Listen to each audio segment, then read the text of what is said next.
Just how good would the Golden State Warriors look with a healthy Klay Thompson? I don't know, something like this. Klay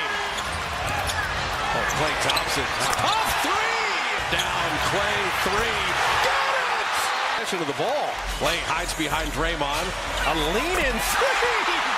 And that was without Stephen Curry playing. But before we talk about Steph and everything else Warriors related, trust me, there's a lot to cover. Klay Thompson is not just kind of back. He's not just 70% or 80% of the old Klay.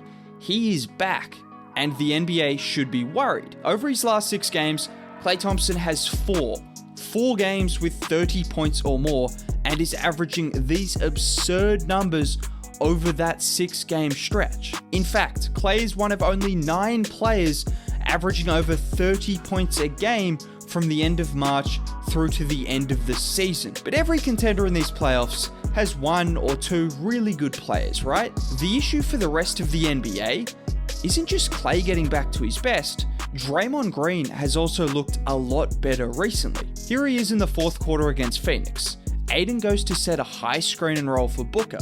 Draymond traps Booker at the top of that, which Book passes out of, but Draymond's incredible reaction time allows him to get back and defect Aiden's shot at the rim before then helping secure the rebound. And here's another example of Draymond's greatness in the pick and roll. Aiden sets another screen. Dre feigns as though he's about to step up on CP, but then he quickly drops back and defects the Bridges shot. CP then secures the rebound and blows past Otto Porter Jr.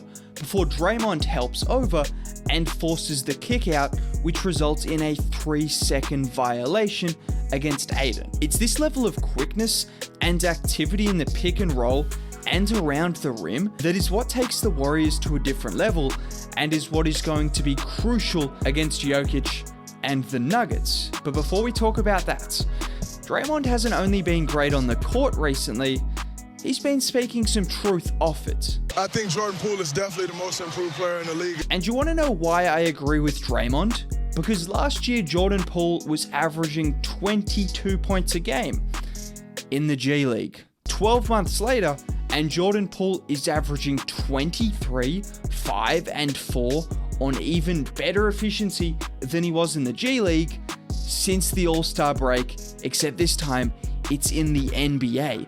In the span of 12 months, to go from a G League player to arguably the second option alongside Klay Thompson and Stephen Curry on a championship contender, that is special. But who cares about the most improved player when Jordan Poole could be the reason that the Golden State Warriors are the NBA's most dangerous team? What other teams have multiple guys that can pop off for 35 points on any given night? I mean, over the course of 2 games against the Suns and Jazz, Poole and Klay combined for 118 points. And you were effectively adding Klay and an improved version of Poole to a team that had the best net rating in the NBA through the first half of the season when Draymond and Steph were healthy. In fact, just look at this graphic right here. Right at the top, you see the Warriors with Steph and Draymond healthy. That is the best team in the NBA statistically this season. Now add Klay and add an improved Poole. Yeah. But none of this matters if the Warriors can't beat the teams they are faced with, and in the first round, they've got Nikola Jokic and the Denver Nuggets. I think we should make one thing very clear. Jokic is going to be hard to stop. You could argue impossible to stop. He's averaging 28, 16, and 8 on the season against the Dubs. However, if there's one silver lining, last season when Draymond was healthy in those matchups, the numbers were down, but still, this is the matchup. Draymond Green, Kevon Looney, and the rest of the Golden State Warriors bigs and wings up against Nikola Jokic. Because everywhere else on the floor, I see major advantages for the Warriors. So if Draymond and Looney and everyone else can keep Jokic to about 28 to 30 points a game, I think that's enough for the Warriors to win. Because on the flip side, the Denver Nuggets have one good on-ball defender. That player is Aaron Gordon. Who is going to guard Steph, Paul, Klay, and Wiggins? Because let's not forget, Andrew Wiggins might be a fourth option, but he's still a guy averaging an efficient 17 a game, and this is where the Warriors' firepower causes so many issues. Take these plays, for example, from the game against Denver, which was one of the few games the Warriors have had 4 of those guys playing despite missing Draymond. Look at the consistency at which Jordan Poole is able to break down some of these Nuggets guard defenders, which forces the defense into helping over, and thus it's either a slip pass to a rolling Looney or a dime out to an open shooter. When you have 2 guys like Steph and Paul that can create at all 3 levels and beat their player off the dribble at such a consistent rate, paired with 2 outside shooters like Klay Thompson and Andrew Wiggins, the defense is constantly scrambling, and that plays into the hands of the Warriors, because all of these breakdowns are going to force Jokic into expending so much energy helping over in the pick and roll, contesting 3-point shooters in the corner, and switching onto shifty guards, which is the kind of energy you need him to be expending to take him off his game at the other end. Not to mention, consistently forcing Jokic to switch onto the likes of Paul and Steph is going to force some pretty good opportunities for Golden State.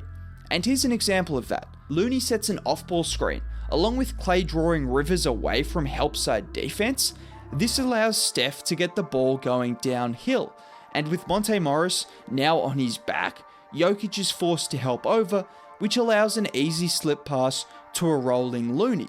These are the kind of advantages the Warriors can constantly create with their movement and creativity against the pretty underwhelming Nuggets defense. But I haven't even mentioned one of the scariest parts about this Warriors team. GP2, Otto Porter Jr., Iggy, Kuminga, Lee, and potentially Jordan Poole are going to be coming off the bench for this team. They have so many different ways they can hurt you. Kuminga can kill teams in transition or off screen and rolls. He can even spot up for 3, take advantage of mismatches whilst defending multiple positions. We know what Iggy does in the playoffs.